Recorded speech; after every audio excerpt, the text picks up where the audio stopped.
안녕하세요, 쌤. 네. 아니, 안녕하세요. 오늘 선생님만 저기 제 시간에 들어오시는 게 아닌가 싶은데, 아, 그래요? 우리 둘이 하나요?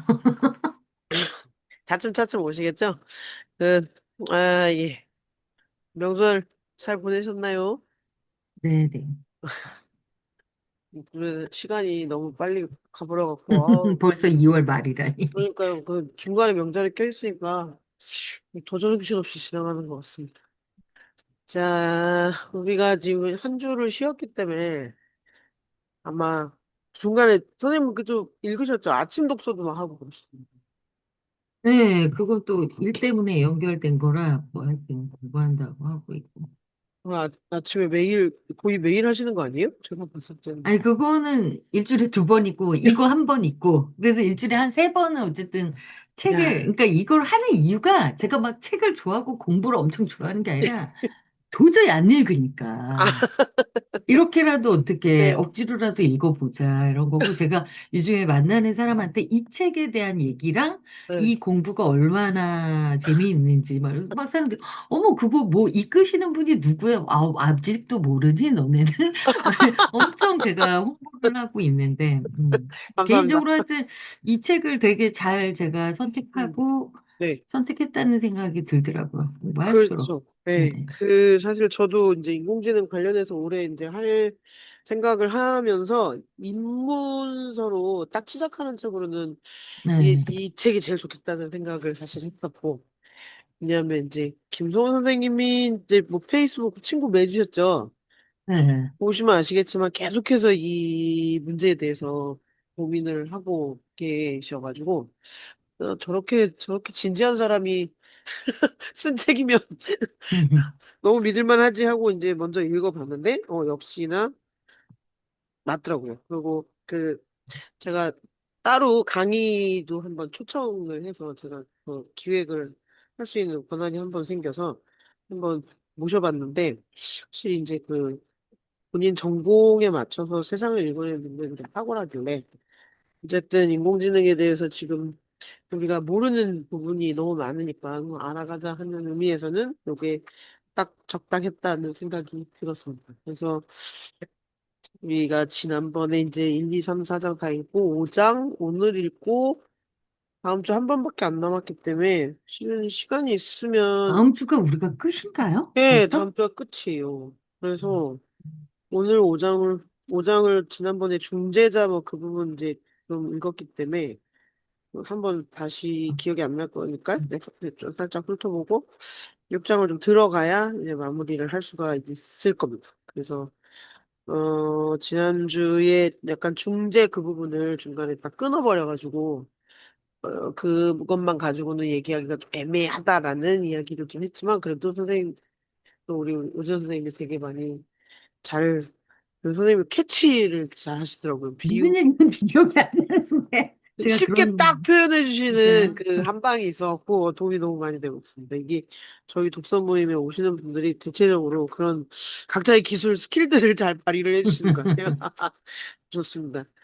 그래서 김선현 선생님은 긴 여행에서 들어오셨는데 지금 밥을 차리고 있다고 하니까 일단 조금 있다가 얘기 듣도록 하고 예, 1, 2, 3, 4장 쭉 읽으면서 우리가 사실은 알고 있던 인공지능이 어, 우리가 알고 있는 것들이 약간 오해일 수 있다라는 생각을 좀 했었고, 그리고 이 도구를 어떻게 사용할 것인가에 대한 계속해서 비슷한 질문들이 생기는데, 어, 요거 쉬는 며칠 사이에 또 계속해서 너무 빠른 변화들이 있으니까, 좀 계속해서 충격적이긴 하네요. 제가 우리 톡방에 링크 올려드린 거 보이세요? 그 중국의 춘절, 어, 오오오오. 그죠. 어, 그렇게 되면은 이제 중국은 언제부턴가 그 쇼를 거의 정책에 대한 프로파간다, 올해는 이걸로 간다라는 메시지를 전달하는 매체로 사용을 하고 있기 때문에 그걸 보고 난 다음에 상당히 좀 저도 황망하달까? 이런 생각이 좀 들었고, 오늘은 제가 저희 지역에 비문의 여성들 모여서 이제 초등교육과정, 중등교육과정 교육하고 졸업시키는 시민학교라고 있어요. 그 민간 단체에서 하는 건데 거기서 이제 자서전 출판도 한다고 그래가지고 뭐 행사 뭐 도와주기도 하고 그래요. 갔는데 경기도 도서관이 이번에 개관을 했잖아요. 작년 가을에. 음, 그 개관 사업 중에 하나로 AI로 자서전 출판하는 프로젝트를 했더라고요. 경기도 도서관이. 그러니까 이제 이 스스로 글 쓸 능력이 좀 어려운 분들을 위해서 그분들이 구두로 자기 살아온 이야기를 하면 그거를 데이터를 매겨서 글을 써낼 수가 있으니까 글 주면 되게 빠르게 그런 작업을 했다고 이제 2권씩 받아갖고 왔던데 저거를 경기도 내에 있는 작가들한테 진짜 음, 페이 50만 원씩만 줘도 정말 충실하게도 썼을 텐데 하는 생각도 들고 저렇게 공공기관에서 이렇게 AI를 활용하는 걸로 앞서 나가면 앞으로는 진짜 어떻게 하지? 이런 생각이 좀 들기도 했습니다. 네, 그래서 우리 이제 5장을 앞부분을 조금 읽었는데 5장 다시 보면 네, 천천히 들어오실 거니까 기다려 볼게요. 자, 5장이 사람은 기술을 만들고 기술은 사람을 만든다라는 얘기를 하면서 우리가 지난번에 그 의자의 행위자성에 대한 부분, 장기 얘기, 이런 식으로 읽어보면 279쪽에 삼가문 기술의 엮임 쓰기의 생애사. 그래서 우리가 어떤 도구를 사용해서 써왔는지에 대한 이야기도 되게 옛날 얘기하면서 기억을 좀 살려내기도 했고요. 그 다음에 중재 개념에 대해서 읽어보면서 요거는 우리가 이번에 얘기하기 조금 어렵겠다. 다음번 읽을 거랑 연결을 시켜야 되겠다라는 이야기를 나눴습니다. 그게 교과서는 정말 필요한 교육 매체입니까? 라는 질문으로 지난번에 읽은 부분이 끝났어요. 307쪽. 자, 그러면 이번에는 308쪽부터 5장 끝까지 좀 늦게 들어오시는 분들도 있는데, 345쪽까지. 그러면 여기가 지금 한 35쪽 정도 되는데, 요거 8시 한 5분까지 읽어볼게요. 넉넉하게. 네. 8시 5분까지 읽어보고, 그 다음에 이야기를 나누면 되겠습니다. 제가 채팅창이 어디까지인지 적어 놓겠습니다. 8시. 네. 네, 맞나요?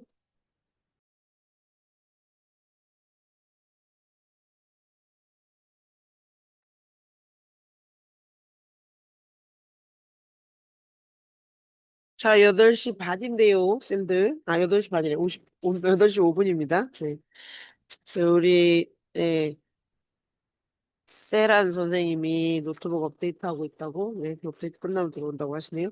지난번에 이제 중재에 대한 이야기를 했다가, 이 배움에 대한 이야기죠. 오늘은 기술이 교육을 구원할 수 있는가, 그리고 끊임없이 기술이 발전하면서 인간들이 그 발전된 기술이 교육을 구원할 수 있을 것이라고 계속해서 반복적으로 기대해 왔는데, 사실상, 기술은 교육을 구원한 적이 없다는 결론과 가까운 것 같습니다. 네. 오진아 선생님 어떻게 읽으셨는지 먼저 들어볼까요? 네. 저는 사실 뭐 네. 뒤에 6장은 아직 안 읽었지만 네네네. 우리 지금까지 5장. 네. 나온 것 중에서 가장 재미있는 장이라는 생각이 네. 들어요. 여기 네. 이제 어떤 뭐 가르치는 얘기 뭐 이런 게 있어서 음, 그런지 몰라도 제가 하는 일하고 네. 연결시켜서 이제 계속 얘기를 그렇죠. 생각하게 되는데 네. 일단은 여기서 그 그러니까 기술을 중재로 이제 보는 관점에서 네. 그 기술적 중재가 기회와 당연히 이제 사회문화적, 정치, 네. 경제적 어떤 맥락 속에서 네. 기회와 제약을 이제 만들어내고 있다라는 게 이제 뭐 저자도 그 관점에서 보는 것 같고 그런 의미에서 뭐 AI의 기회가 음, 되는 측면 그리고 그것이 또 이제 제약으로 다가온 측면을 뭐 여기에 이제 5가지 측면으로 뭐 네. 실천, 의미, 관계, 사고, 존재의 네. 측면에서 이렇게 분석한 거에 대해서 굉장히 공감이 됐고, 그다음에 이제 흥미로운 거는 310쪽에 네. 아랫부분 보면 이런 기술이라는 게 우리가 이제 굉장히 기술이라는 게 이제 결국 도구인데 예, 예, 예. 거의 이 도구가 아, 어떤 수동적인 역할을 할 거라고 어, 생각하지만 우리가 그냥 필요해서 갖다 쓰는 거야. 이렇게 네. 우리가 필요하니까 PPT 쓰는 예, 거야. 예, 이렇게 예. 생각했지만 예. 사실은 그 생명체도 아닌 것이 스스로 음. 상황과 인지를 주체적으로 예, 예. 바꾸는 이게 네네네네. 굉장히 저한테 이제 충격적으로 이렇게까지 생각해 본 적이 없는데 어,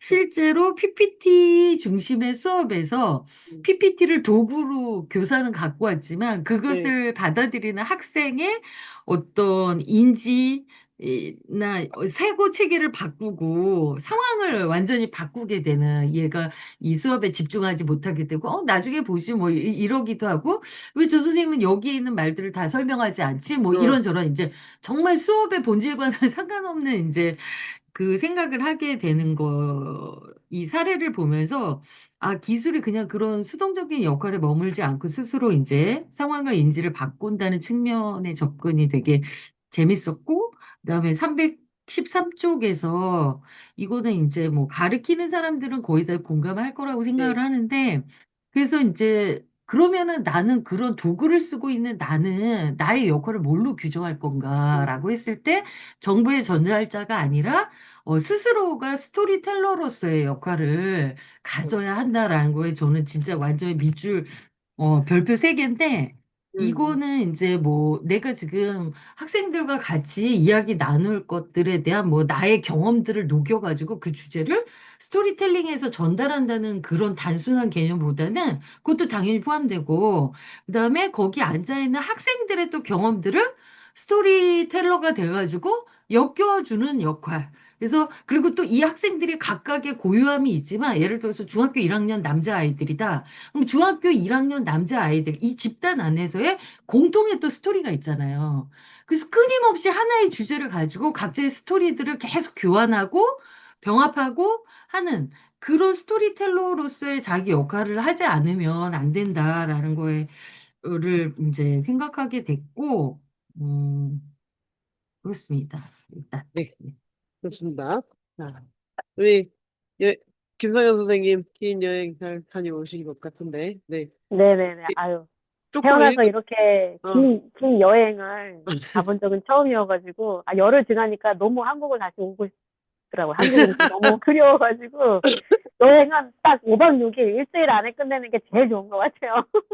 이제 우리가 그런 나이가 지났어요. 그래서. 네. 그리고 이번에 갔다 오면서 크루즈는 너무 좋았는데, 이제 우리 신랑이 기획한 3박 4일 자유여행 하면서, 이런 좋은 기회를 만들어가지고 해주는 건 좋은데, 나 자유여행 이제 안 갈래 그랬어요. 나 이제 패키지 다닐래. 그러니까 다녀서 눈 호강은 하고 다니지만 내가 아무것도 듣는 게 없고 사전 지식을 내가 갖고 준비해가 철저하게 내가 준비해가지 않은 상태에서 따라다니는 입장으로만 다니니까 나에게 지식적으로 알이 생긴 게 없이 잘 따라다니는 역할밖에 한 게 없는 것 같다. 그래서 이제 다시 돌아와서 다시 역으로 그날 다시 돌아가서 이제 준비했던 이 사람의 어떤 그 과정을 저는 거꾸로 돌아와서 지금 그 작업을 하고 있거든요. 그러다 보니 그러니까 이게 여행은 음, 이제 정말 나 옛날에 이 여행 잠깐 여담으로 얘기하면 저 예전에 네, 친한 언니 하나가 신랑이 네, 자기 평생의 소원이라 그러면서 유라시아 대륙 횡단 열차를 타자고 그런 거예요. 네, 그래서 그거를 한 달을 탔어요. 러시아 횡단에서 독일까지 가는 중국에서 음, 시작해갖고 내리자마자 이혼하러 갈 뻔했다고. 음, 그러니까 이게 내가 원하는 데를 내가 궁금한 곳을 내가 꼭 가고 맞아요. 싶은 네, 곳에 가야 되는데 이게 네, 누구와 함께 갈 때는 이게 100% 일치할 수 없고 근데 서로 이제 양보하면서 가야 되는 건데 특히 가족들은 별 네. 관심도 없는 유명 관광지나 명승지 중심으로 갈 수밖에 없잖아요. 그 기회비용이니까 딱 한 번밖에 안 가는 건. 여기 뭐 그러니까 매달 올 것도 열심히 아니고 이걸 따라다닌 거예요. 네. 맞아요. 돈 들여서 오랜만에 네, 처음으로 아니면 네, 이게 우리 네, 생애 마지막일 수도 있고 그러니까 당연히 예. 당연히 갈등이 생길 수밖에 없습니다.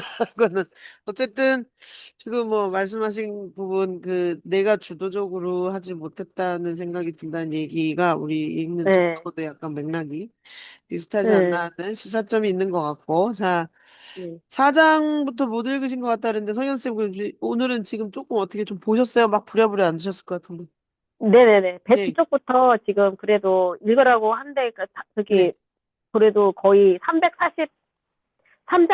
3쪽? 아, 네네 4장, 그래서 거의 네, 읽어가지고요. 네, 네, 그 중간에 뭐, 여기 뭐지? 그 어떤 회사로 보냈던 그 메일 이런 것들은 아, 쏙쏙 넘어가고, 내가 예, 이거 이렇게 아니죠. 팝하고 예, 해가지고, 예, 이거 예, 이렇게 마이클 샌델 교수한테 보냈다는 거, 요런 거 좀 넘어가고, 그 다음에 파파고가 번역했던 거, 요런 거는 음, 넘어가면서 쭉 이제 그 네, 맥락을 좀 네, 살피는 걸로 해서 읽어봤는데요. 네, 지금 처음에 그 108쪽부터 해가지고 파워포인트를 이용한 수업이 있어 너무 예, 거기에 대해서 할 얘기가 너무 많은 사람이고요.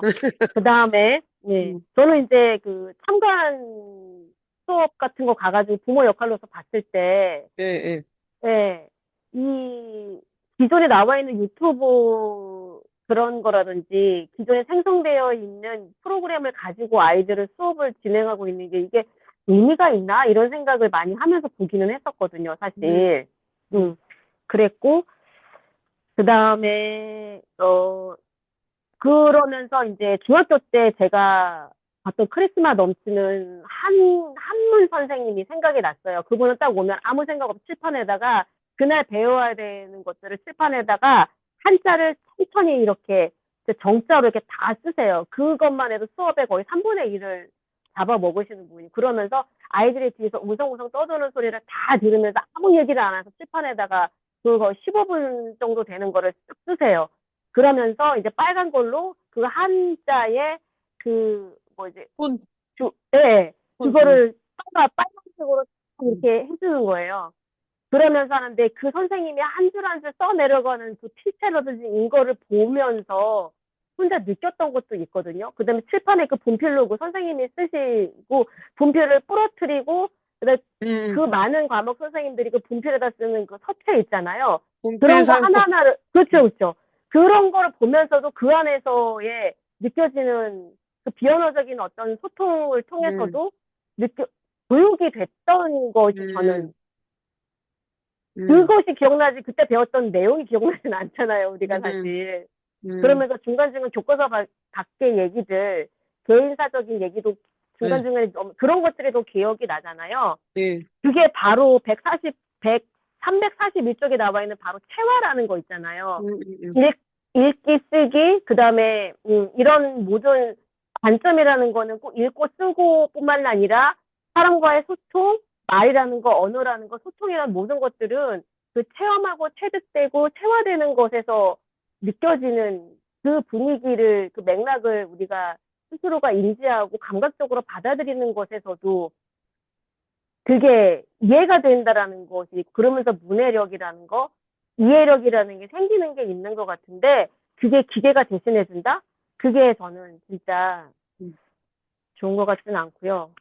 그 다음에 그 320쪽에 음, 가장 확 와닿았던 게 무엇보다 번역 과정의 다양한 경험 학습을 추구하기보다는 한국어 문장을 재빠르게 만들고 외국어로 된 결과물을 뽑아내려는 습관에 빠질 수 있고 아울러 특정한 장르의 표현 기회가 줄어들 염려가 있습니다라는 것이 음, 제가 이제 저만의 주술이 좀 엉망이고 막 이렇게 해도 저만의 저의 화법과 문체라는 게 있는데 그거를 음, 인공지능 챗 GPT한테 이거를 좀 정돈해줘라고 하면은 그냥 천편일률적인 딱 그 기계의 음, 그 GPT의 용어로 음, 듯한 영혼 없는 매끄럽고 바른 생활의 어떤 사나이 바른 어떤 한 사람의 언어로 딱 정돈이 되어 있는 글이 딱 나오잖아요.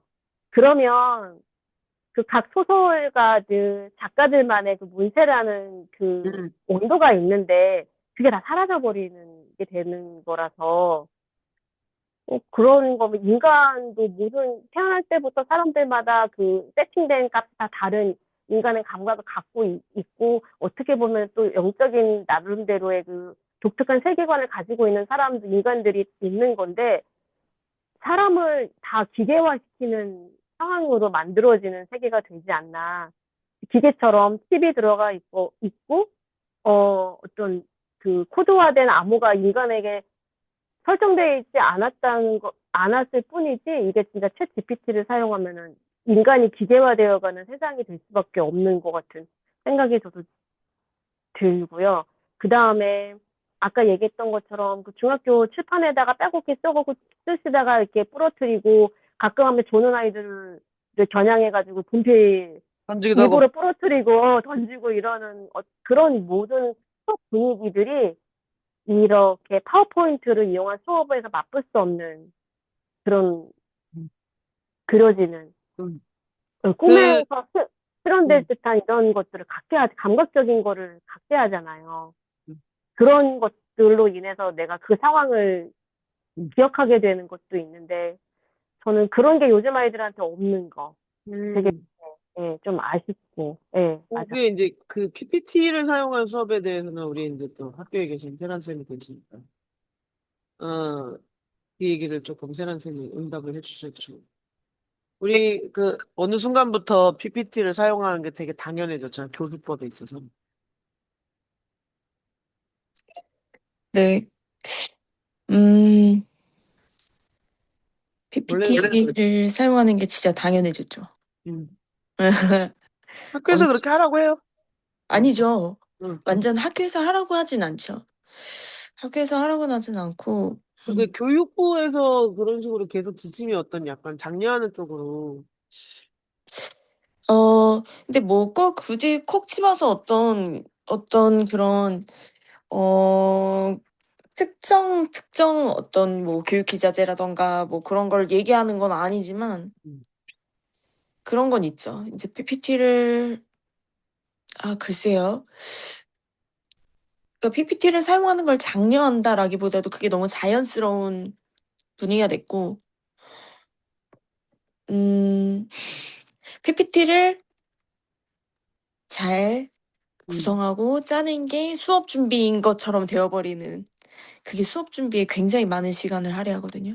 음, 저도 되게 저는 지금 요즘에는 사실, 그러니까 어느 시간 이후로는, 차라리 예전에는 지도서를 많이 안 들여봤던 것 같아요. 근데 지도서를 들여다보고 거기에 있는 글을 읽고, 그 다음에 PPT는 정말로 하얀 화면에 질문 하나만 띄워놓는다던가 아니면 그냥 키워드 하나만 띄워놓는다던가 다른 거 꾸미지도 않거든요. 근데 그 시간이 너무 아까운 거예요. 그걸 꾸미고 예쁘게 알록달록하게 색깔을 배치하고 애니메이션을 빵 넣고 막 소리 응, 뾰로롱 나오고 이런 시간이 너무 아까운 거예요. 응. 맞아. 근데 어느 순간 좀 깨달았던 것 같아요. 예전에는 그런 데 시간을 되게 많이 들이고 그게 되게 수업 준비라고 생각했었고 그랬었는데 근데 그 PPT의 여기서 막 얘기하잖아요. 그러니까 너무 문자를 이렇게 슬라이드에 나온 거를 쭉 읽으면서 한쪽 귀로는 이제 강사의 말을 듣지만 두 개가 잘 불일치하는 경우, 난 이해가 안 된다. 막 이렇게 하고 그 문장을 읽다가 시간이 끝나버리고 강의를 듣고 호흡하는 게 아니고. 응, 근데 그래서 진짜 그 파워포인트 구성하는 게 되게 전략적이어야 되고 맞아. 사실 굉장히 수준 높은 응, 그런 방법인 것 같아요. 응. 저는 잘 적용하면 진짜로 애들이 그 핵심 키워드 개념어를 예, 가져갈 예. 수 있거든요. 응, 그 질문을 가져가고 응, 근데 그렇지 않고 PPT에 제가 종속돼 버린 수업을 하거나 특히나 이제 선생님들께서 수업 자료를 공유한다라고 하는 방식은 응, 교육청에서 수업 자료가 만들어진다. 예를 들어서 요즘에 뭐 사회정서 학습이 유행한다. 디지털 리터러시 학습이 유행한다. 그러면 선생님들이 그러면 우리는 너무 그것까지 다 하기 힘들다. 수업 자료를 줘라. 거기서 얘기하는 수업 자료라 함은 사실 PPT인 거예요. PPT. 응, 네. PPT 흐름에 따라서 이제 저의 흐름을 맡기는 거죠. 수업의 흐름을.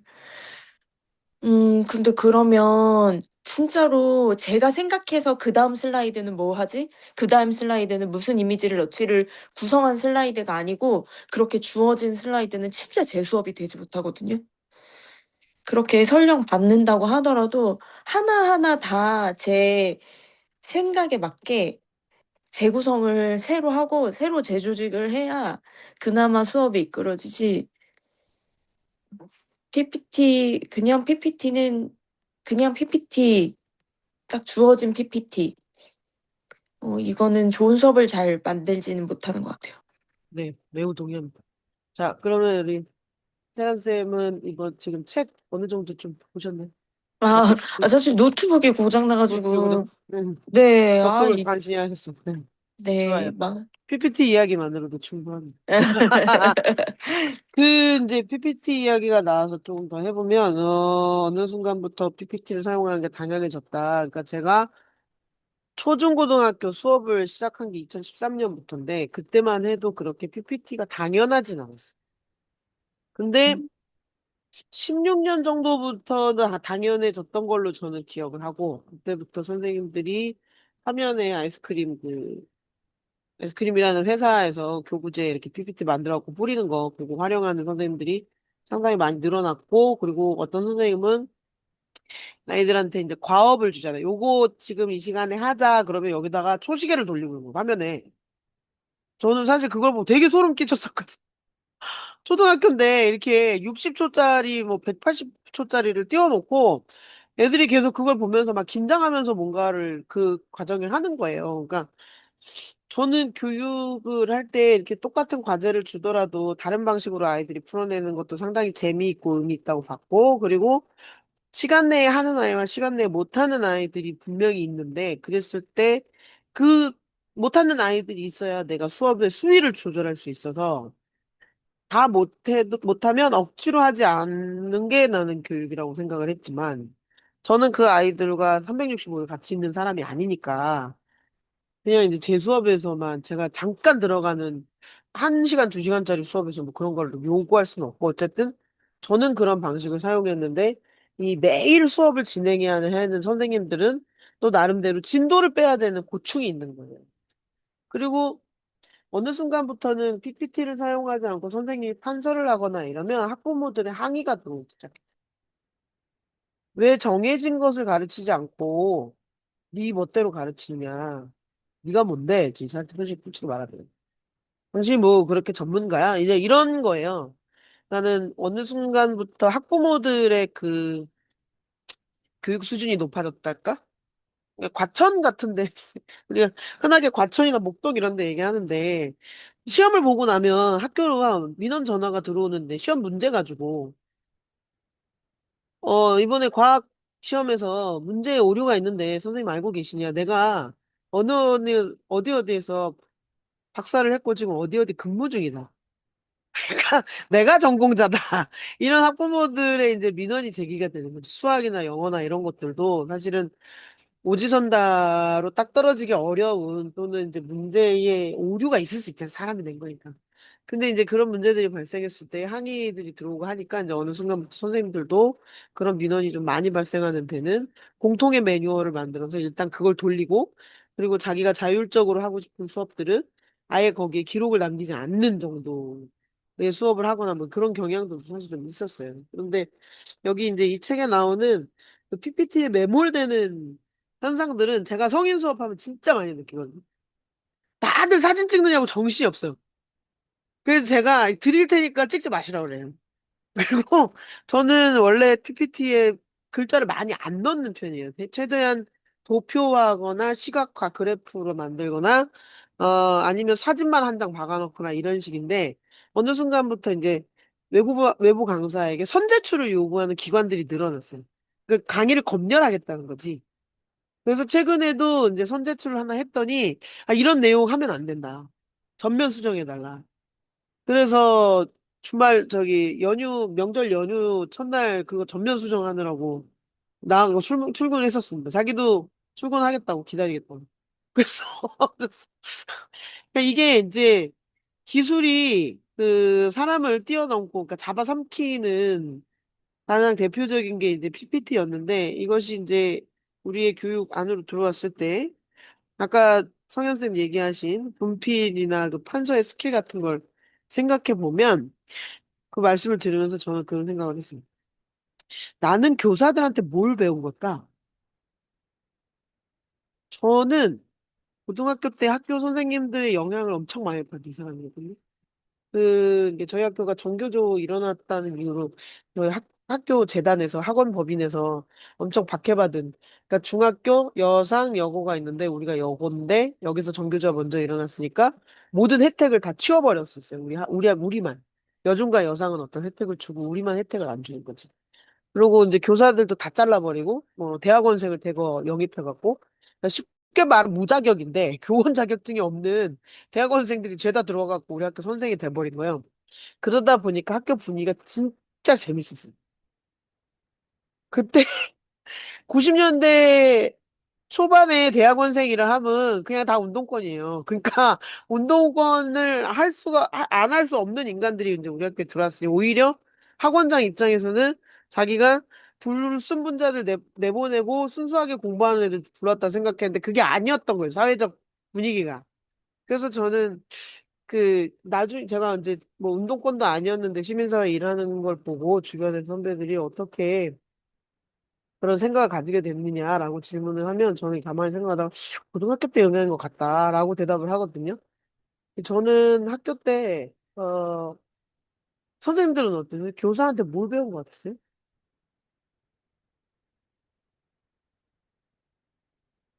우리 초, 중, 고등학교를 거치면서 여기 다, 전국 교육 다 받으신 분들 있어요.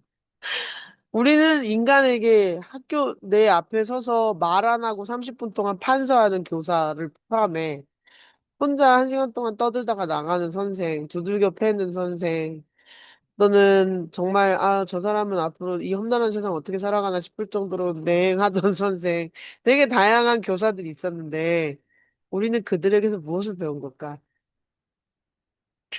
제가 질문 드리는 거. 얘기해 보세요. 이거 이제 우리 이 책에서 요 단원에서 한번 짚고 넘어가도 재밌을 것 같아요. 오진아 선생님 떠오르는 거 있으세요? 뭐 배운 거 없으세요? 선생님 또 포인트를 잘 잡으시니까. 아, 이거 진짜 제가 음. 배운 게 없다는 게 한 저의 번도 생각해 본 적 담인데. 없죠, 근데. 음. 예, 저도 한 그래서 번도. 지금 어, 선생님의 말씀을 들으면서 생각을 했더니 일단 그래도 그러니까 국민학교랑 중학교 때는 굉장히 선생님들의 영향이 저도 되게 많았거든요. 그죠? 예, 예. 정서적으로 특히 그런 게 굉장히 예, 많잖아요. 예, 그게 이제 맞아. 중학교 때까지 완전 최고제에 어, 오르다가 어, 고등학교를 딱 갔는데 응. 거기서 완전히 수직 하강. 무너졌구나, 선생님은 거기서. 제대로 된 선생님 한 명도 없었던. 응, 고등학교가.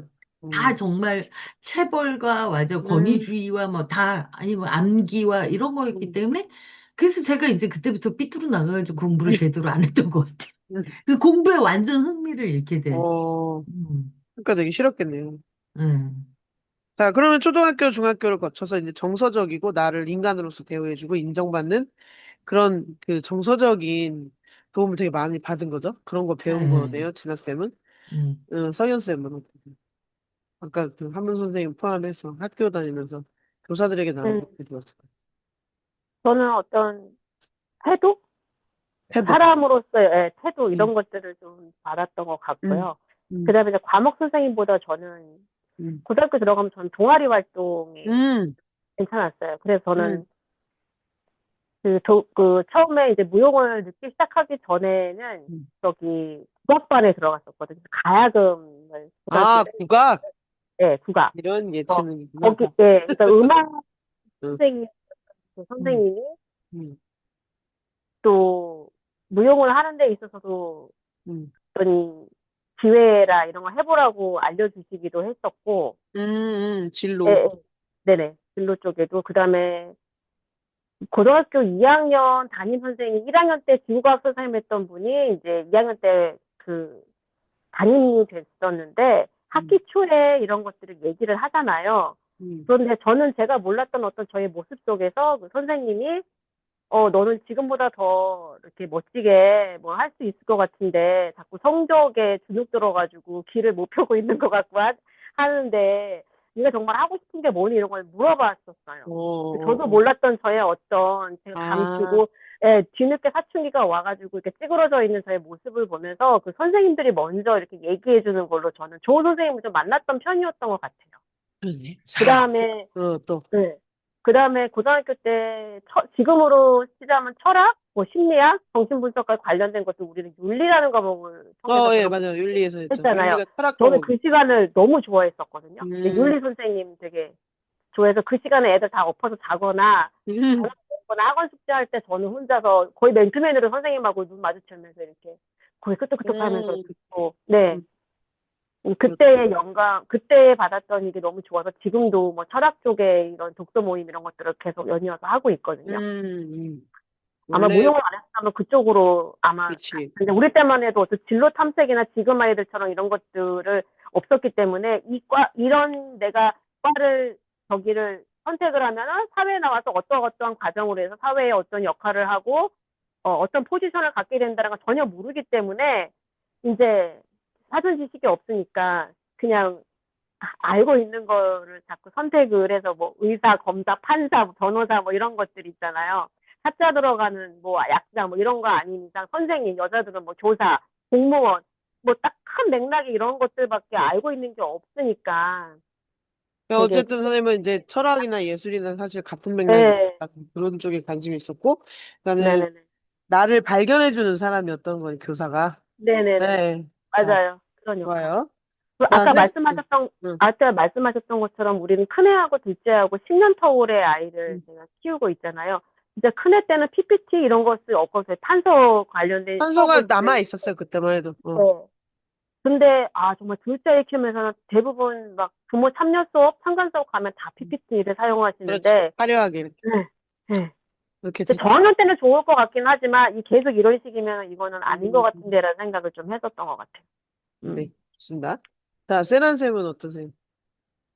우리, 전세란 선생님은 현직 교사로서 또, 과거의 나의 교사들을 생각해보면.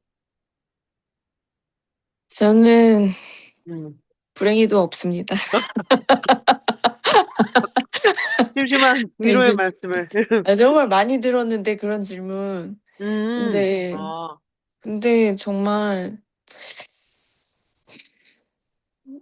슬프다. 불행히도 음, 없고 음, 오히려 이제 사회 나와서 좋은 선배 선생님들 아, 주변에 많이 만났고 음, 아니면 뭐 제가 따로 들어가 있는 어떤 다른 공동체들의 선생님들이 모임, 좋았는데 이런 데도. 왜 학교 다닐 때는 글쎄요. 전 그렇게 초중고 시절이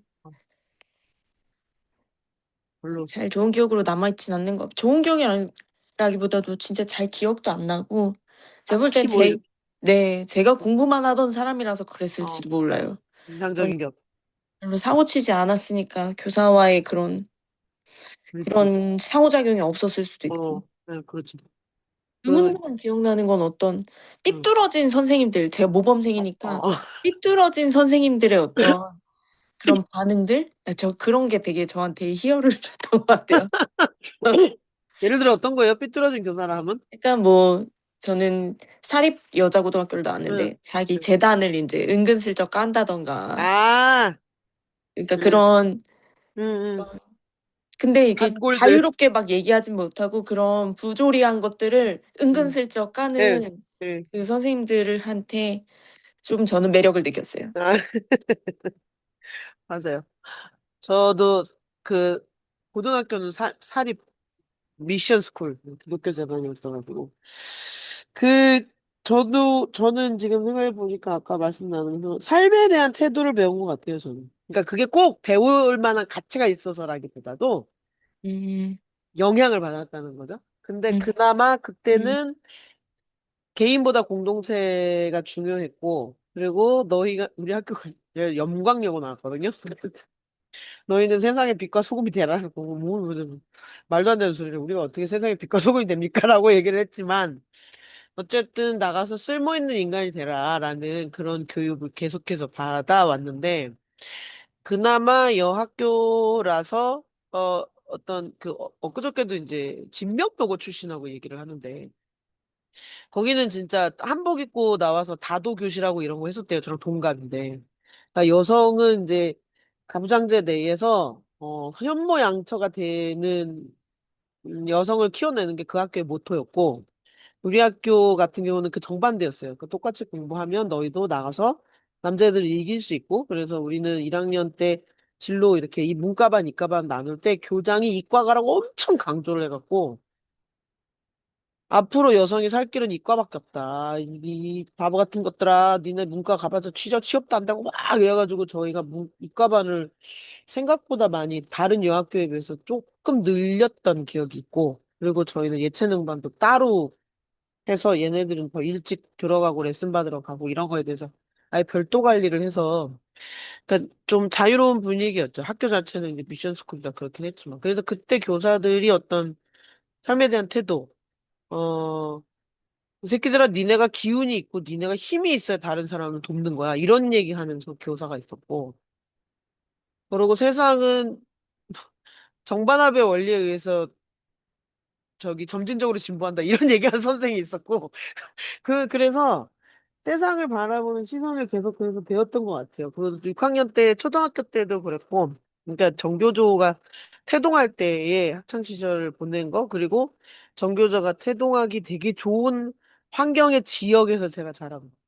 그리고 학교에서 좀 튀는 아이였기 때문에 교사와 끊임없이 상호작용이 매년 있었던 거예요. 왜냐하면 이제 반장이었어. 계속 반장이었거든. 그러면 교무실 제일 많이 들락거리고 교사가 하소연을 하기도 하고 뭐 저한테 뭘 맡기기도 하고 뭐 이런 그래서 집에서 부모에게 충족되지 못하는 것들을 교사와 학교에서 상당히 많이 배웠던 것 같아요. 그러니까 그런 것은 사실 우리가 지금 온라인에 아무리 좋은 강좌가 많이 있다 하더라도 배울 수 없어요.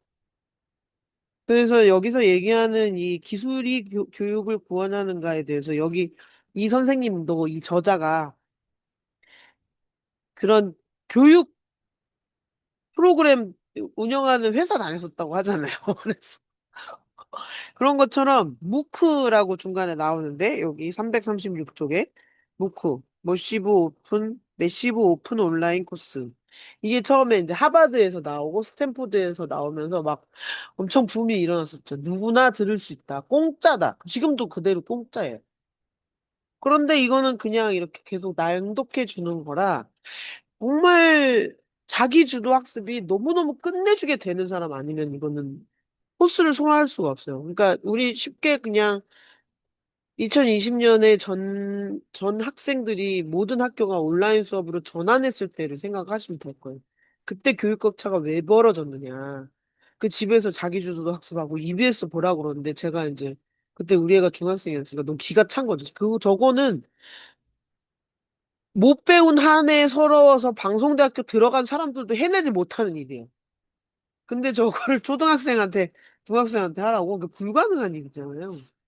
그래서 그때도 이제 뭐 묵호 강좌가 어 제공이 된다. 그리고 그 이전에 뭐 게시판을 통한 학원 같은 데서 게시판 달아놓고 게시판으로 온라인 상담 1대1로 바로바로 대답해 준다. 그리고 사실 네이버 지식인 뭐 이런 것도 교육의 역할을 했는데 그래서 과연 어떤 사람들이 기능이 강화되었느냐. 이미 실력 있는 사람. 이미 실력 있고 스스로 배울 수 있는 사람. 이미 집중력 있는 사람. 공부도 해본 놈이 한다고. 그러니까 공부 왜 그런 얘기 있죠?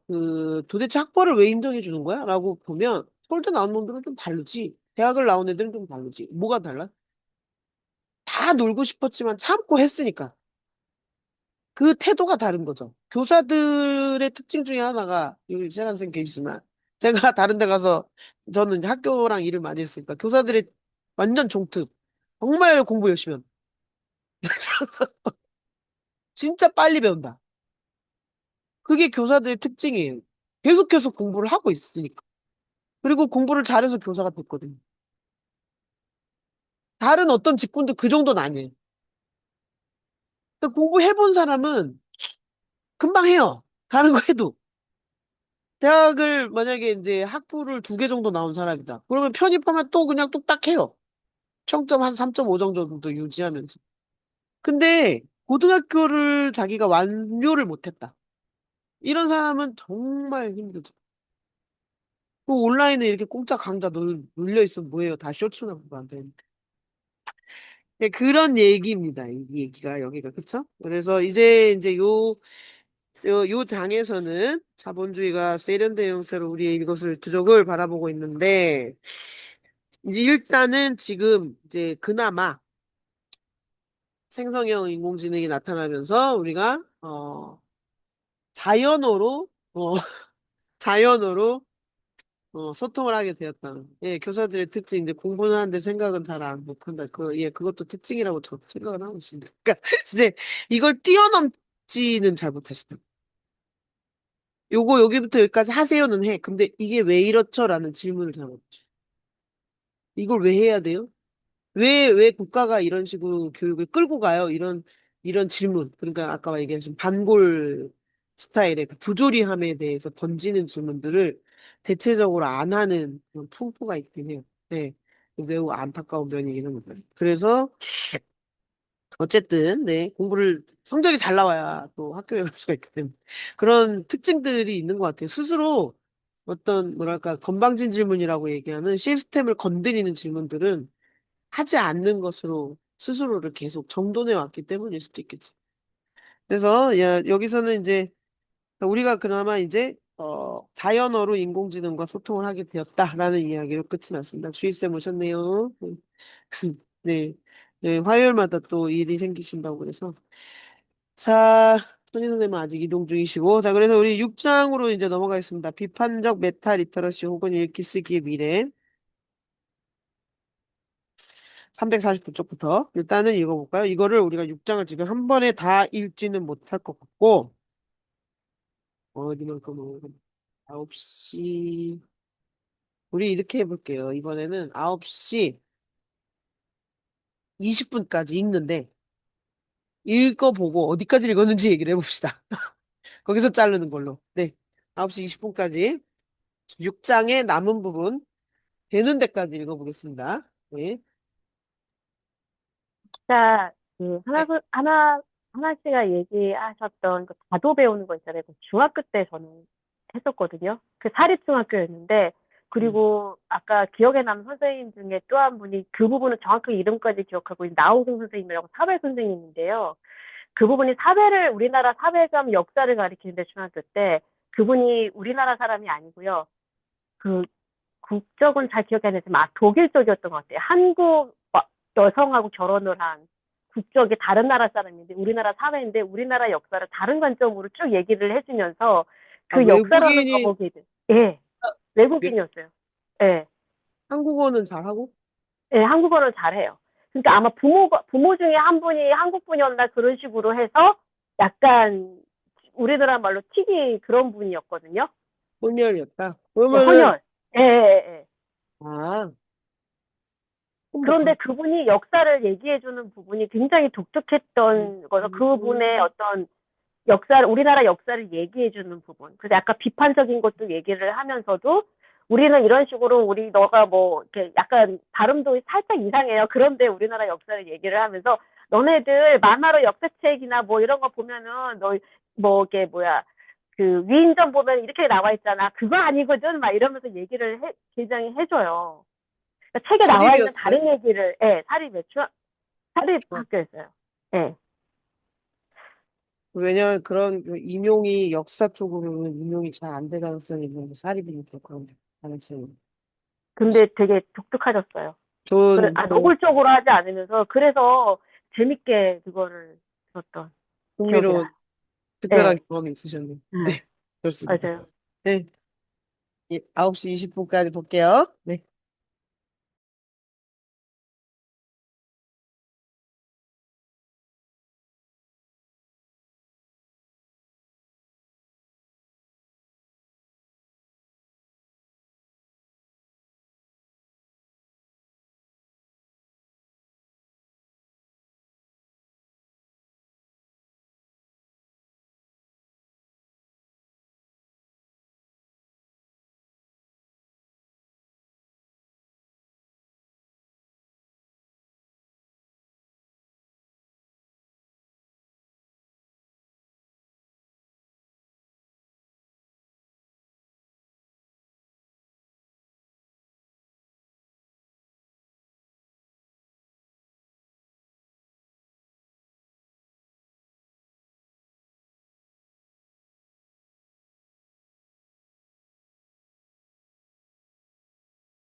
자, 22분인데요, 순들.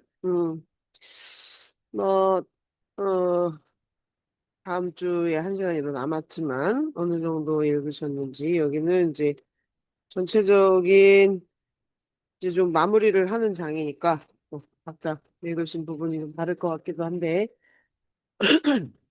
예, 오진아 선생님 얘기부터 들어볼까요? 어디까지 읽으셨는지 하고,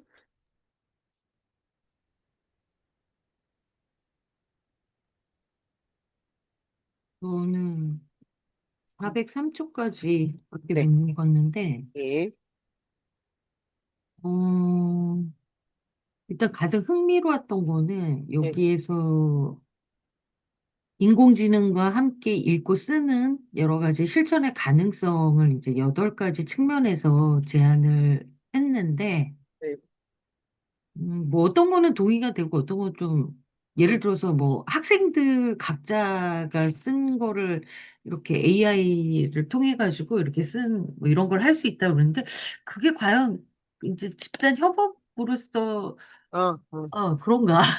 응, 응, 응, 응, 그런 글쓰기가 우리가 응, 권장되어야 될까? 뭐 응, 이런 생각은 있고, 응, 그다음에 이제 364쪽에 네, 이게 이제 이러한, 그러니까 모두가 말하고 모두의 이름으로 쓰는 글이 탄생할 수 있다. 네네네. 그런 이제 기술의 도움을 통해서 응, 그거에서는 약간 이제 물음표가 있는데, 응, 그 뒤에 인간 사이의 협업에 그치지 않고 네, 이제 맥락에 따라서 예를 들면 뭐 동식물, 자연, 네, 뭐 응, 강물, 바다 이런 것들의 그것들도 어쨌든 이제 뭐 예를 들면 어디 이렇게 전시회 같은 데 가보면 이제 파도의 이제 예, 예, 정기적인 이 왔다 갔다 하는 그 이제 뭐 소리와 뭐 어쨌든 그런 뭔가를 이렇게 질량적으로 측정해가지고 뭐 데이터 내는 그런 응, 전시도 있던데, 응, 어쨌든 그런 데이터들을 변환해서 응, 새로운 형태의 글쓰기도 가능하겠다 이런 생각이 들거든요. 근데 저, 이제 최근에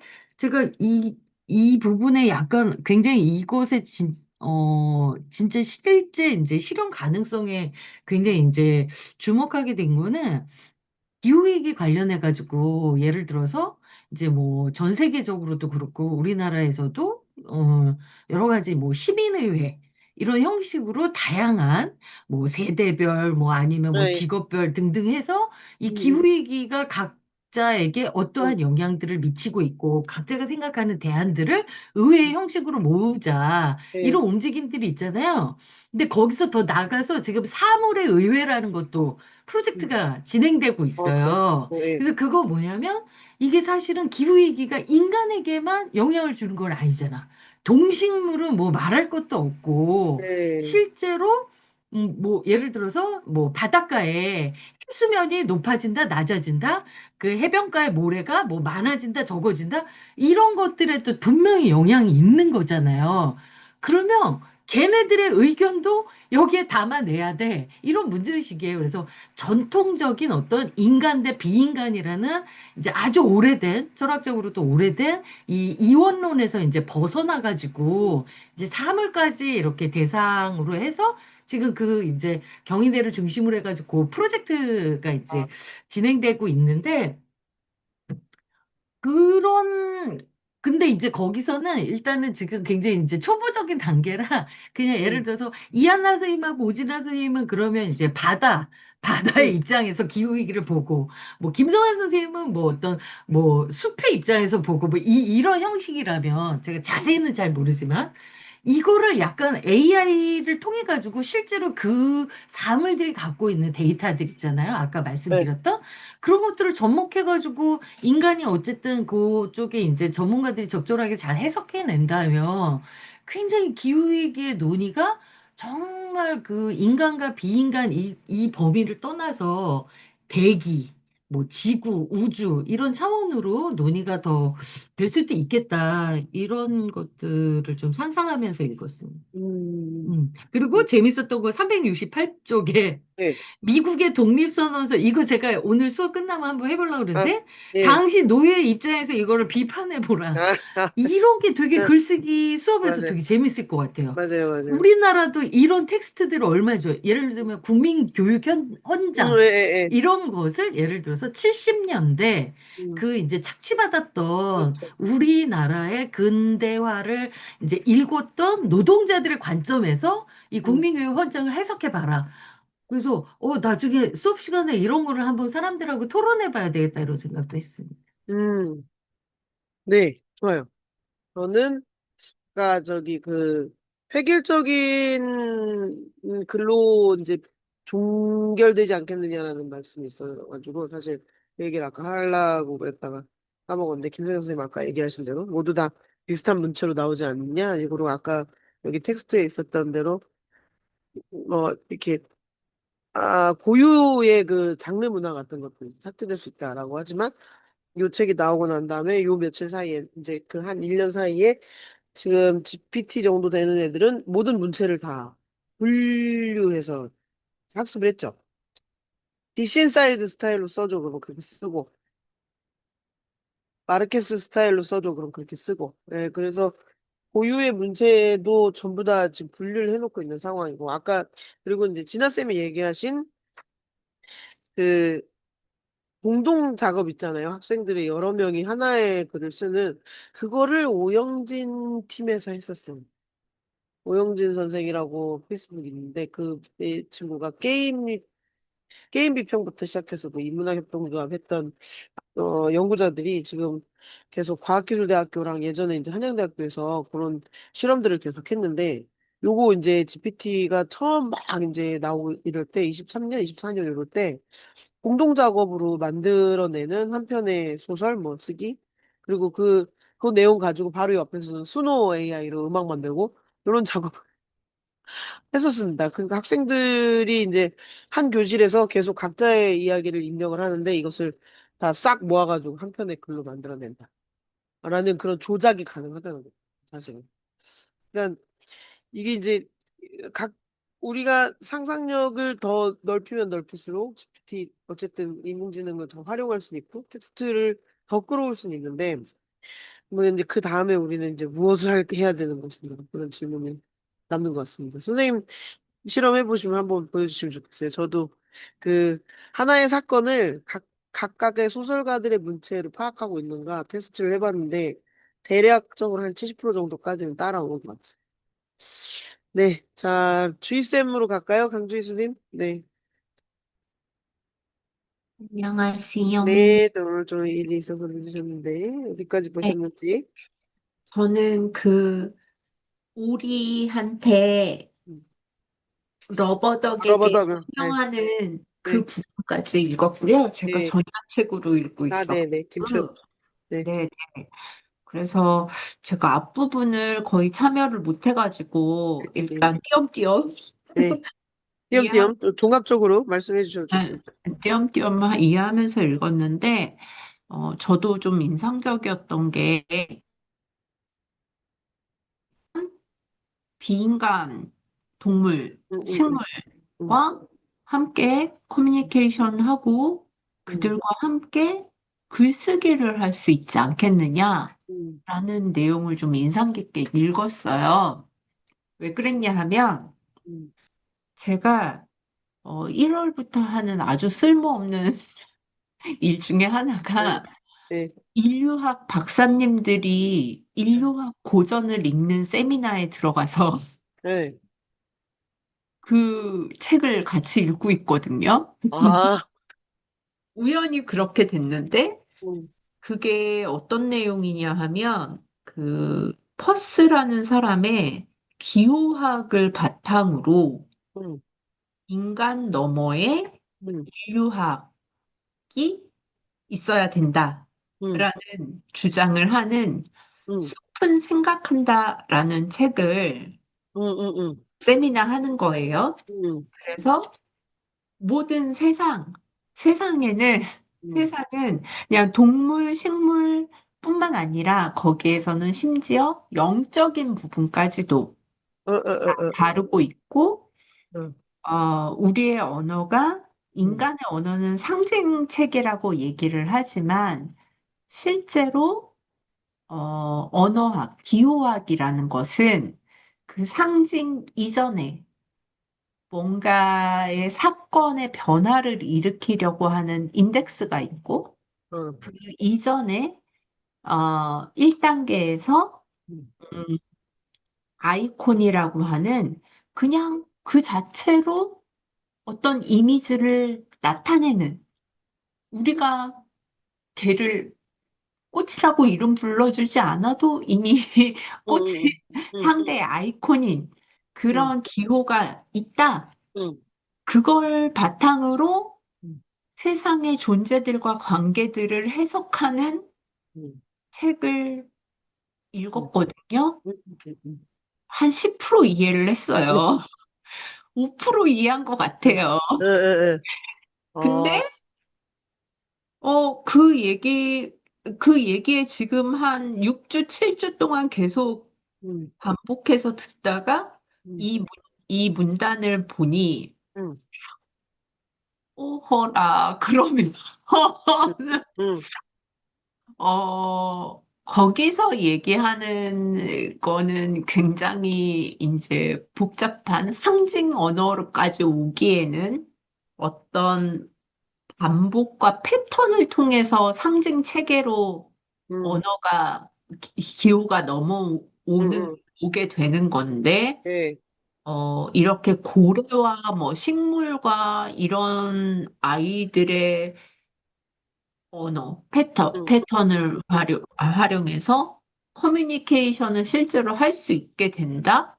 음, 그러면 음.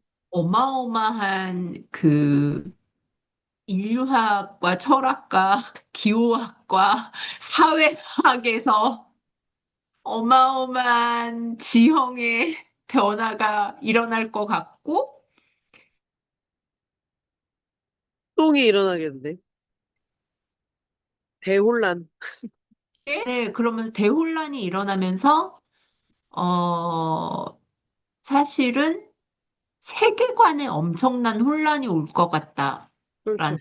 생각이 들어요. 예, 왜냐하면 짧게 말씀드리면 숲은 생각한다에서는 생명을 위주로 말하고 있는데 비인간이지만 생명인 어, 것들을 어, 위주로 얘기를 하고 있는데 생명이 있는 것은 자기 주체성이 있고 또 자기 주체성이 있는 것은 어, 그 셀프, 자기라는 것이 있는 것이고, 그것은,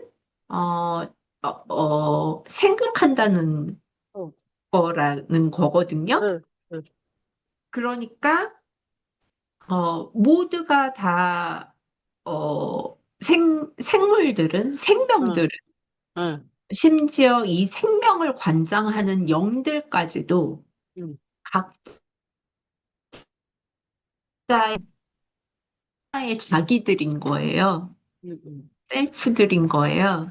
응, 근데 이들이 서로 소통하는 방법은 응, 지금은 되게, 어떤 면에서는, 주술처럼 보이기도 하고, 응, 그럴 응, 수 응, 있잖아요. 근데 이 AI가 패턴을 인식을 해서 응, 동물과 응, 대화를 할 수 있게 된다. 응, 그러면 그 기호학이 기호학에서 제한되었던 아이콘 인덱스 상징이라는 이 단계를 누가 어떻게 쓰느냐에 이 위계라고 해야 되나? 아무튼 그런 것들이 다 바뀌는 거예요.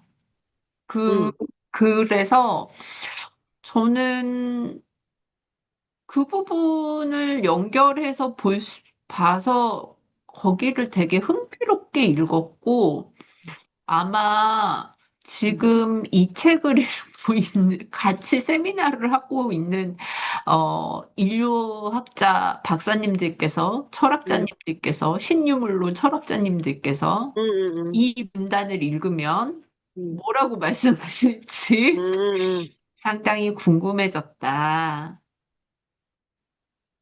라는 어렵다. 정도로 라는 정도로 음. 읽었습니다. 네, 신유물론 공부하는 분들, 또 문화인류 학자들이, 그러고 하고 계시는군요. 거기에 어마어마한 많은 것들이 음, 있더군요. 그 세계가 또 디깅의 세계가 있더군요. 그렇겠지. 그래도 대부분 문화인류학은 일단 기본 덕후 기질이 있지 않으면 진입 불가한 학문이기도 해서 각자 꽂히는 뭔가가 있을 것 같은데 아무튼 재밌겠습니다. 식물과 동물의 커뮤니케이션이 가능한가? 지금 이제 여기서 인공지능이 사실 인간의 언어 패턴은 어느 정도까지 파악을 하는 단계에 와 있고 그 인간의 언어 패턴을 구분하는 수준까지는 왔는데 음. 앞으로 더 빨리 발전하겠죠? 사실 제가 페이스북 과거의 오늘을 봤더니 22년 요때쯤에 요때쯤인 것 같아요.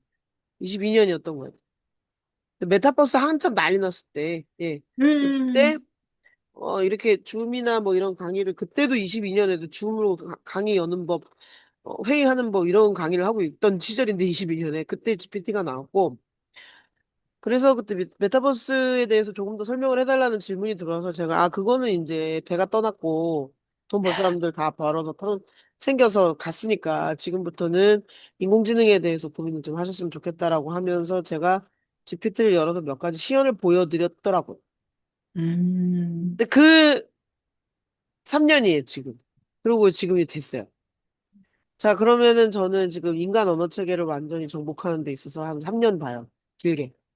음, 2030년이면 이제 끝날 것 같아요. 전부 다. 네. 그리고 3년 내에 자기 언어를 잃어버린 사람들이 상당히 많이 생길 것 같아요. 음, 글을 한 줄도 못 쓰는 사람이 나타날 거지. 네. 그리고, 그래서 얘네들 지금 선생님, 주희쌤 얘기하는 사이에 GPT한테 물어봤어요. 고양이 언어 체계 파악이 가능하냐? 연구 중이라고 합니다. 진행 중. 꽤 많이 분석을 하고 있고, 울음소리 패턴이나 이제 영상으로 감정을 추정하는 정도는 이미 하고 있고, 그거는 인간들이 해놓은 거니까. 그래서 어, 동일한 종에서 동일한 발성이 나오느냐, 뭐 이런 것들이 가능할 텐데, 우리가 생각하는 발화의 과정은 목소리를 통해서만 나오는 거겠지만, 동물이나 식물은 다른 패턴으로 신호체계를 보낼 거니까. 그러니까 그 신호체계라는 게 별다른 게 아니고 제가 키우는 하초 중에 물 안 주면 이렇게 쭉 늘어지는 애 있거든요. 응. 물 달라는 얘기잖아요. 그리고 이게 뭐 잎이 누렇게 되면 바람을 씌워줘야 돼요. 통풍을 시켜줘야 돼요. 그런 것들이 이제 다 신호체계니까.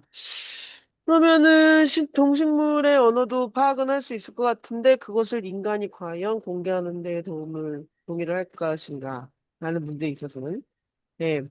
일단 이 네. 식물 관련해서는 그런 앱들이 있어요. 그렇죠. 내가 찍으면 관리하는 음, 식물을 찍고, 네. 하면 분석해주는. 파악을 해서, 음. 얘한테 지금 뭐가 필요해요? 철분을 좀 더 맞아, 맞아. 줘. 아니면, 네. 파프리카 가루를 줘버려? 물을 조금 더 줘. 음, 이걸 해주는 게 있어요. 그러니까 그 맞아. 아이의 움직임 변화만 가지고 이미 파악해서 AI가 그쵸. 그걸 해주는 게 네. 있고, 그 서비스를 사람들이 사용합니다. 네, 맞아, 맞아. 저도 그거 깔아놨는데 까먹었네. 맞아요. 네. 그런 신호체계를 벌써 이제 파악을 하고 있으니까 금방 되겠죠. 만약에 우리가 돼지의 목소리를 듣는다 이러면은 이제 대혼란이 일어나겠지. 자, 아무튼 이게 상상의 범주가 점점 넓어지고 있습니다. 자, 우리 테란 선생님은 어느 정도 네, 보셨는지. 네, 네, 저는 보편적 학습 설계를 네, 읽는 중이었고요. 네, 네. 모두를 위한 교육. 음, 네, 제가 인상 깊었던 부분은 그 앞부분, 네, 그 바로 앞에 네, 음, 저항의 동반자로서의 인공지능 상상하기랑 음, 이제 지금 읽고 있는 보편적 학습 설계를 위한 인공지능 어, 상상하기가 인상 깊었고요. 네, 그런 저항의 동반자로서의 인공지능 상상하기가 인상 깊었던 이유는 음, 음,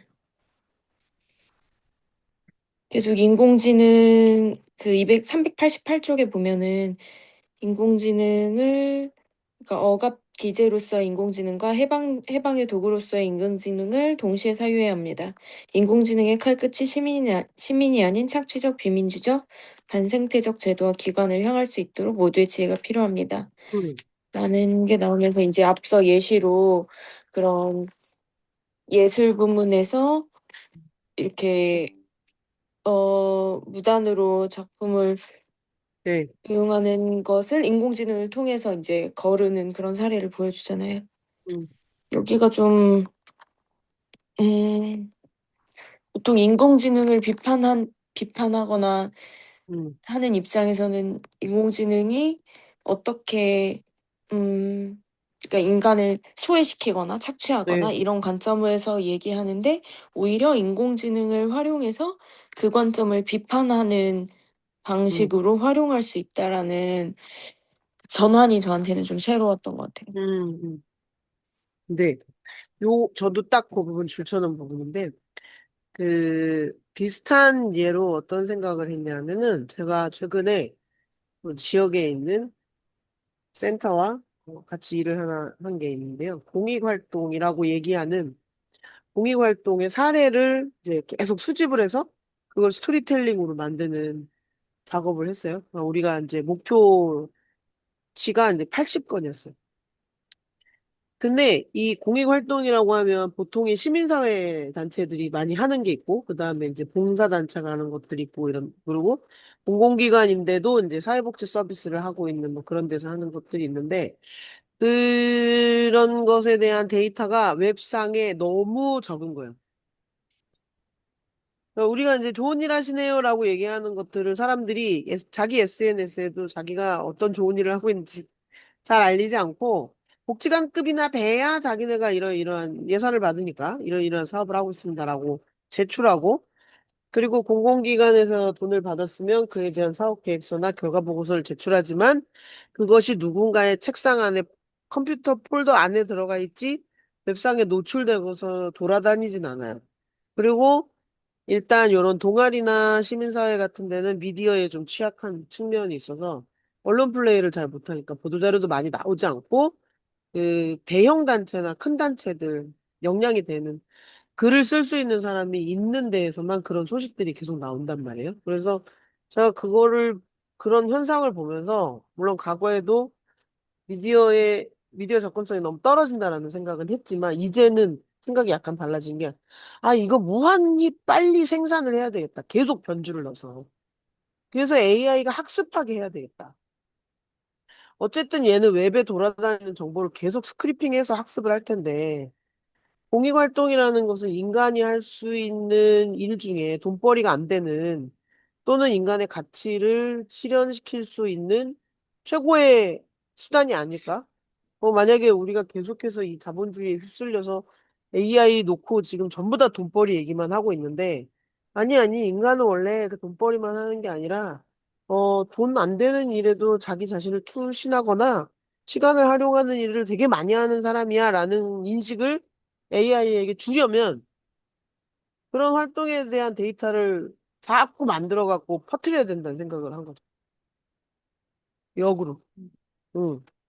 그래서 우리가 쓸모없는, 그러니까 생산성이 떨어지는, 아까 지금 주희쌤이 한 것처럼 문화인류학자들이 모여서 문화인류학 고전을 읽는 쓸모없는 일. 그러니까 이런 일에 대해서 인간은 그런 것에서 더 재미를 느끼고 즐거워하고 삶의 활력을 얻는다라는 것을 AI에게 계속해서 알려야 되겠다라는 생각이 들었어요. 그 얘기가 바로 여기 해방의 도구로서의 인공지능을 동시에 사유화해야 된다라는 것의 하나의 사례가 아닐까라는 생각이 들고, 방금 전에도 오늘 이거 독서 모임 이거 하기 직전에 제 패친 한 명이 제가 예전에 그런 글을 한번 썼거든, 페북에. 그럼 인공지능 시대에 인간은 무엇을 할 수 있나?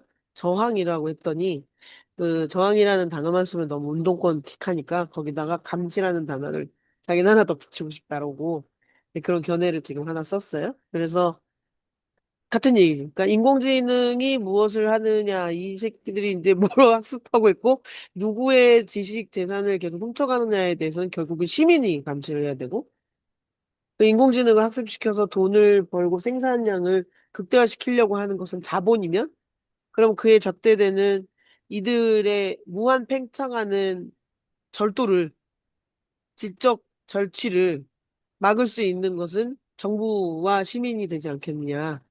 네, 그런 의견을 하나 쓴 걸 봤는데, 저도 매우 공감하는 바입니다. 어쨌든, 2000년대 초반에 시작된 신자유주의의 흐름이 기업과 금융과 뭐 돈이 돈 먹는 그들이 이제 한패거리가 됐다면, 시민과 정부는 조금 더 밀착해서, 이런 무도한 것들을 감시하고 심판하는 역할들을 더 강화해야 되지 않을까? 뭐 그런 생각이 좀 들었어요.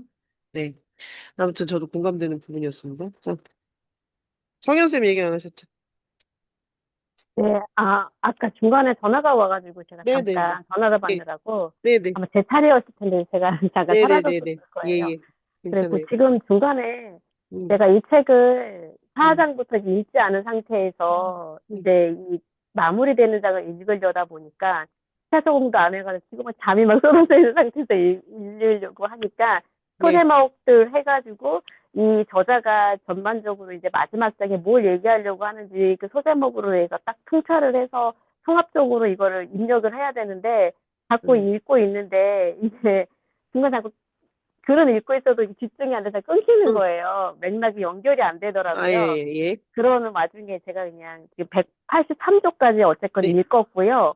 예. 중간에 이제 이야기가 잘 정리 정도는 안 되고 잘 음, 중간중간에 문장이 끊기면서 입력이 안 되는 상태에서 음, 제가 조금 들어왔던 부분은 이 멀티 예. 리터러시라는 부분이 제가 나왔거든요. 네네네. 그래서 뭐 이미지, 오디오, 영상, 제스처, 예. 공간 등 텍스트 음, 모두가 역동적으로 어우러져 하나의 이제 언어로서, 소통으로서, 그 다음에 멀티 리터러시 이렇게 얘기 나오고, 그 다음에 361쪽에 글쓰기는 소규모 종합 예술의 성격을 띱니다라고 하면서 이제 모든 것들을 다 음, 그 시각화 각종 시뮬레이션 생성이란 영역까지 포함한다면 글쓰기는 소규모 종합 그렇, 예술 성격을 띱니다라는 부분을 읽으면서 음, 갑자기 그런 생각이 들었어요. 요즘 오디오북이라고 해가지고 예, 듣는 거 있잖아요. 예, 예. 그런, 네, 그런 것도 하나의 우리가 독서라고 말할 수 있는 걸까? 그런 어, 생각을 한번 해보기도 음, 했고요.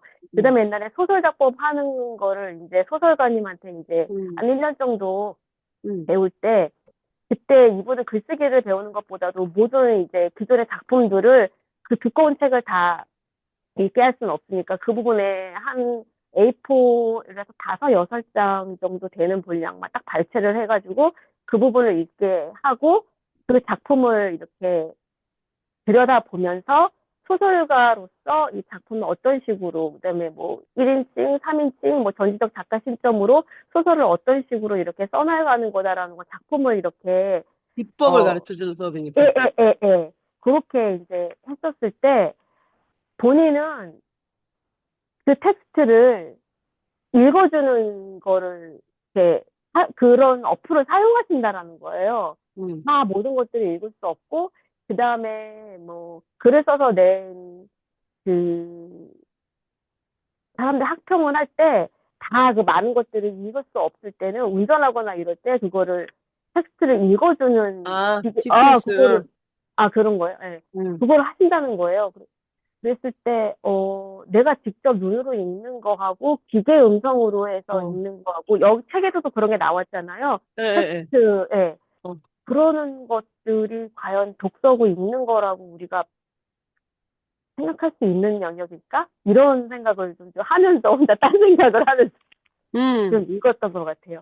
그 다음에 음, 개인적으로 또 어느 부분이 또 저를 음, 들여다보면서 그 읽게 된다면 373쪽에 보면 마지막 단락 밑에 줄에 보면 이처럼 말해보는 경험은 뒤죽박죽 얽혀있는 생각들을 말로 가지런히 변환하는 과정을 통한 생각의 정돈, 대화의 과정에서 접하는 새로운 아이디어와 깨달음이라는 선물을 동시에 선사합니다라는 부분에 있어서 음, 어느 순간 저는 육아에만 집중을 하면서 거의 음, 일상 제한된 언어를 사용했을 뿐더러 내가 인풋만 그거를 누군가 앞에서 이렇게 조리 있게 말하는 거를 무의식적으로 음, 예, 또 사회적인 연대, 공적인 집단 사회 안에서 그거를 내가 알고 있고 이해한 거를 발화하고 누군가 조리 있게 정리해서 얘기하는 것을 못했던 것 같다는 생각이 드는 거예요.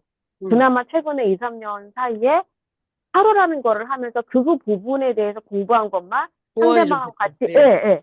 그것만, 그거에 관련돼서만 제가 뭔가 입력된 값을 얘기할 뿐이지, 이런 전문적이고 어떤 그런 전문적 요거를 가지고 내가 알고 있는 지식을 바탕과 경험한 체험, 체득한 거를 가지고 누군가 앞에서 이렇게 조리 있게 얘기하는 거, 이런 것들을 최근에 이 독서 모임을 통해서 내가 하고 있지 않나, 그런 생각을 해보게 됐어요. 네, 네. 매우 공감하는데요. 네. 이제 뭐 조금 몇 가지를 보완한다면 선생님 네. 말씀에도 저희 공감이 가는데 우리 애기들 어릴 때 이제 육아를 하면서 그 직업 활동을 병행하지 못하고 육아만 해야 되는 상황에 놓이면은 그런 동일한 환경에 있는 여성들이 모여서 그런 얘기를 하죠. 아, 어른하고 얘기하고 싶어. 응. 그냥 계속 한 6, 7살 정도 될 때까지 그랬죠요, 저랬죠요 이래야지 쭈쭈쭈쭈 이러고 막 애기 말로 계속 얘기를 해야 되고 그리고 아이들이 설명할 수 있는 말로 얘기를 계속 해야 돼서 예전에는 이제 어떤 여성 혐오 같은 게 되게 심하고 직업에 대한 편견 같은 게 되게 심할 때 유치원 선생이랑 결혼하지 말아라 이런 말도 있었어요. 남편도 유치원 애들 다루듯이 한다. 계속 애기 말을 한다는 거죠. 근데 그들이 그때 이제 그 시절에 느끼는 그 결핍이라는 게 어른과 얘기하고 싶다라는 것은 사고 체계의 사고에 대한 정말 이제 좀 지적인 대화를 하고 싶다는 거예요. 지적인 대화. 내가 명령하거나 지시하거나 가르치는 것 말고 나도 타인의 지성과 이성에서 자극을 좀 받고 싶다라는 그 욕구였을 텐데, 그러니까 그 기간이 되게 오랫동안 고립이 되면 솔직히 티가 나긴 해요. 왜냐하면 훈련의 기회가 없기 때문에. 그리고 그것뿐만 아니라 저는 요새 어떤 생각을 하냐면 며칠 전에 우리 백반집에서 어떤 분이 여성분, 60대 중후반 정도 된 여성분인데, 자기가 일주일에 2번 정도 일산에 있는 유기견 보호소에 가서 봉사를 한대요. 그래서, 오, 좋은 일을 하시는 분이네. 밥을 먹다가. 우리는 이제 백반집이 테이블 4개밖에 안 돼갖고 밥을 먹다가 괜히 서로 참석도 하고 대화도 나누고 이래서 처음 본 사람하고 그런 분위기가 형성되는 집인데, 그런 얘기를 하시길래 그래가지고 뭐 수건이 필요한데 헌수건 있냐 사장님한테 물어보길래 내가 어디 좀 뭐 수건 남는 거 있다 그러면 어디 내가 뭐 페북에 올려볼까? 이런 생각이 들어서 어디로 다니시는데요? 라고 여쭤봤어. 그 유기견 보호소가 어디예요? 라고 물어본 거예요. 그러니까 나는 어딘지를 알아야 내가 홍보를 해주든가 할 거 아니에요. 그랬더니 자기가 거길 왜 가게 됐는지에 대해서 설명을 하고 있는 거예요.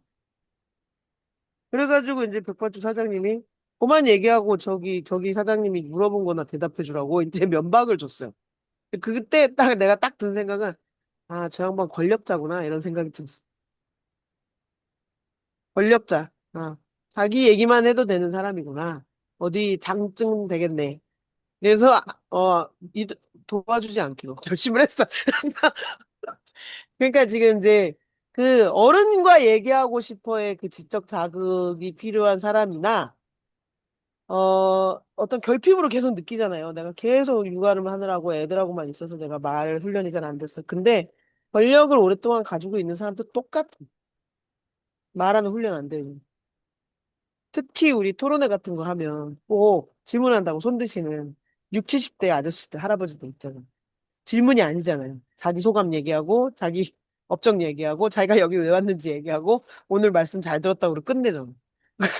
그러니까 그 귀중한 시간을 왜 그렇게 허비를 하게 만드냐고. 그 권력자인 거죠. 그러니까 이게 그 말하는 훈련이라는 건 어쨌든 간에 계속해서 그 필요한 상황인데 여기서 선생님이 이 저자가 얘기하는 말하기로 정리하기는 우리가 보통 이제 글쓰기에 한정해서 얘기한다면 저는 글쓰기 수업할 때 본인의 글을 일일이 패고하는 게 너무 어렵거든. 소리내서 읽어보세요라고 얘기를 해요. 그러면 그게 청각적 자극과 이제 시각적 자극이 동시에 왔을 때 어떤 자연스러움을 더 빨리 잡아낼 수 있는 수단이 되기도 한다라는 말인데, 아까 선생님 얘기하신 대로 그 소설가 선생님이 TTS 같은 거 이용해서 기계음으로 예, 어떤 텍스트를 계속 읽어낸다라는 것이 과연 읽는 것이냐라는 이제 질문인 건데, 그 읽는다, 그 리딩이라고 얘기하는 우리가 읽는다는 행위에 대해서는 조금 더 그때그때의 용도를 다르게 사용해야 될 것 같아요. 읽는다라는 말을. 그러니까 어떻게 보면 우리가 이제 제가 글쓰기 강의를 할 때 사실 글쓰기는 세상을 읽는 행위라고 말씀을 드리거든요. 쓰는 게 아니라. 그리고 이제 여기 얘기한 그 멀티 리터러시라는 거, 그게 이제 청각, 후각, 시각 뭐 이런 걸 다 통합해서 읽어내는 어떤 능력을 얘기하는 거잖아요. 그거를 AI가 할 수 있다. 근데 인간군 중에서도 그 멀티 리터러시가 정말 발달한 직군이 있어요. 음. 몇 개 직군이 있어요. 생각해 보세요. 강주희쌤 씩 웃어서 누구 생각나? 어떤 직군 생각나요? 멀티 리터러시 진짜 잘 되는 직군, 직업. 예술가죠, 뭐. 예술가일 수도 있고. 너무 당연히 예술가고 기획자고, 그런, 모든 매체, 나오는 모든 매체를 활용해서 기존에 있었던 예술 언어, 음. 음악이 됐건, 미술이 됐건, 소리가 됐건, 이런 거를 다 믹싱해보는 협업 작업을 엄청 하거든요. 그러니까, 저는 프로파일러도 생각나. 네. 프로파일러. 그렇지. 네. 프로파일러도 바로. 예술가, 프로파일러. 전문 영역 얘기하셨어요. 조금 더 가까운 사람. 진아쌤이나 세란쌤 어떠세요? 어떤 사람들이 멀티 리터러시가 엄청 잘 될 거예요. 그 어린이? 어린이, 네. 그 어린이도 많아. 장애, 약간 그런 장애, 발달장애나 이런 거 있는 사람 가르치는 교사? 뭐 이런 분. 발달장애를 가르치는 교사, 예. 뭐, 음. 어린이들도 또 초기 또 보통 아니죠. 진아쌤은 어떠세요? 저는 방송 작가들이 생각나요. 방송 작가들. 음. 그렇지. 또 거기도 어떤 사인 같은 거 정말 잘 잡아내니까. 저는 우리 일상에서 만나는 흔하디 흔한 직업 중에 하나 장사꾼이라고 생각해요. 음. 저 사람이 이걸 살지 안 살지 너무 정확하게 알죠. 구경하러 온 건지 한번 눌러보러 온 건지 내일 또 올 건지 기가 막히게 아는 사람들이. 물론 모든 장사꾼이 그런 건 아니고 장사꾼도 레벨이 있지만 어쨌든 정말 나는 상인회 이런 간부들은 정말 당해낼 수가 없다. 알았어. 그리고 그 지붕만 있는 데서 야채 40년 판 할머니 있잖아. 아줌마 있죠. 못 이겨. 진짜 못 이겨. 그리고 몸에 대한 리터러시는 저는 세신사가 최고라고 생각해요. 계급장 다 뗀 상태에서 만나잖아요. 다른 몸을 다루는 사람들, 재활치료사, 뭐 이런 분들, 의사, 이런 분들도 몸에 대해서 되게 잘 알겠지만, 그들은 계급장에 붙어 있는 사람을 만나잖아요. 세신사는 계급장을 뗀 상태의 사람만 보잖아요. 알몸. 그래서 눌러보고 유방암 검진 받으세요. 뭐, 아이고, 앉아있는 일 하는 갑네.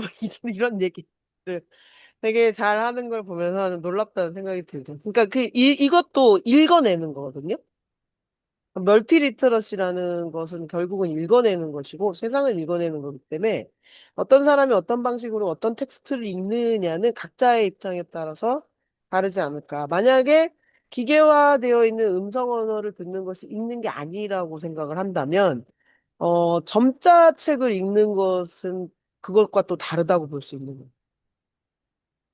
그리고 이제 시각장애가 있어서 계속 TTS가 나와서 너무 좋습니다. 읽어주는 기능이 있어서 너무 좋습니다. 이런 사람은, 그럼 그 사람은 읽는 게 아니냐. 그런 질문이 가능하거든요. 그러니까 읽는 것은 각자의 방식에 따라 다르고, 그리고 아까도 그런 얘기가 나왔었는데, PPT 얘기할 때도, 여기 이제 그림에 집착하는 사람이 있고, 왜 이 얘기를, 여기 그림이 있는데 왜 설명을 안 해줘요? 싱크가 안 맞아요. 라고 질문하는 학생들이나 청강생이 있다. 그런 경우에 저는 또 사람의 기능이 그런 게 있는 것을 생각하거든요. 어떤 사람은 청각적 정보를 입수하는 게 되게 늦는 사람이 있고, 어, 예. 어떤 사람은 또 시각적 정보를 입수하는 게 늦는 사람이 있고, 저는 청각적 정보 전달을 잘 못 받아요. 그래서 전화 통화로 한 내용을 상당히 많이 잊어버리고 다시 한번 정리해달라고 부탁을 하거나 꼭 메일로 얘기를 알림을 해달라, 나를 깨워달라라고 얘기를 하는 편이에요. 제가 자꾸 놓치더라고요. 근데 어떤 사람은 또 그 두 가지가 다 되거나 어떤 사람은 그 두 가지가 동시에 흘러가면 막 정신을 못 차리고 각자 입장에서 따라 다르기 때문에 읽거나 쓰는 것은 모두 모두 다른데 이런 차이점을 이제 AI가 어느 정도까지 잡아낼 수 있느냐가 더 관건이 될 것 같고 지금의 성장 속도 발달 속도로 봤을 때는 다 할 것 같은 생각도 들어요. 자, 그래서 오늘 이야기 많이 나눴습니다. 한 388쪽 정도까지는 대부분 읽으신 걸로 보고, 그리고 다음 주가 우리 마지막이니까 나머지 뒤에 500쪽부터는 주석이고요. 지금까지 한 100페이지 조금 남짓 남았는데 충분히 마무리를 할 수 있을 것 같습니다. 사실은 우리가 이걸 네 번에 다 읽으면 김성호 선생님한테 한번 시간을 내달라고 얘기를 할까?는 생각도 했었는데 일단 책을 다 못 읽은 관계로 이것은 다음 기회에 우리가 상반기를 끝나고 난 다음에 뭐 저자 선생님들을 한번 만나본다거나 AI 관련된 토크쇼를 하나 만든다거나 그런 구상을 한번 해보도록 하겠습니다. 오늘 이만큼 하면 되겠죠? 네, 성현쌤은 상담이 있다고 하셔서 다음 주에 네, 읽기와 쓰기 마지막 시간 만나보도록 하겠습니다. 네, 수고 많으셨습니다. 감사합니다. 수고하셨습니다. 예.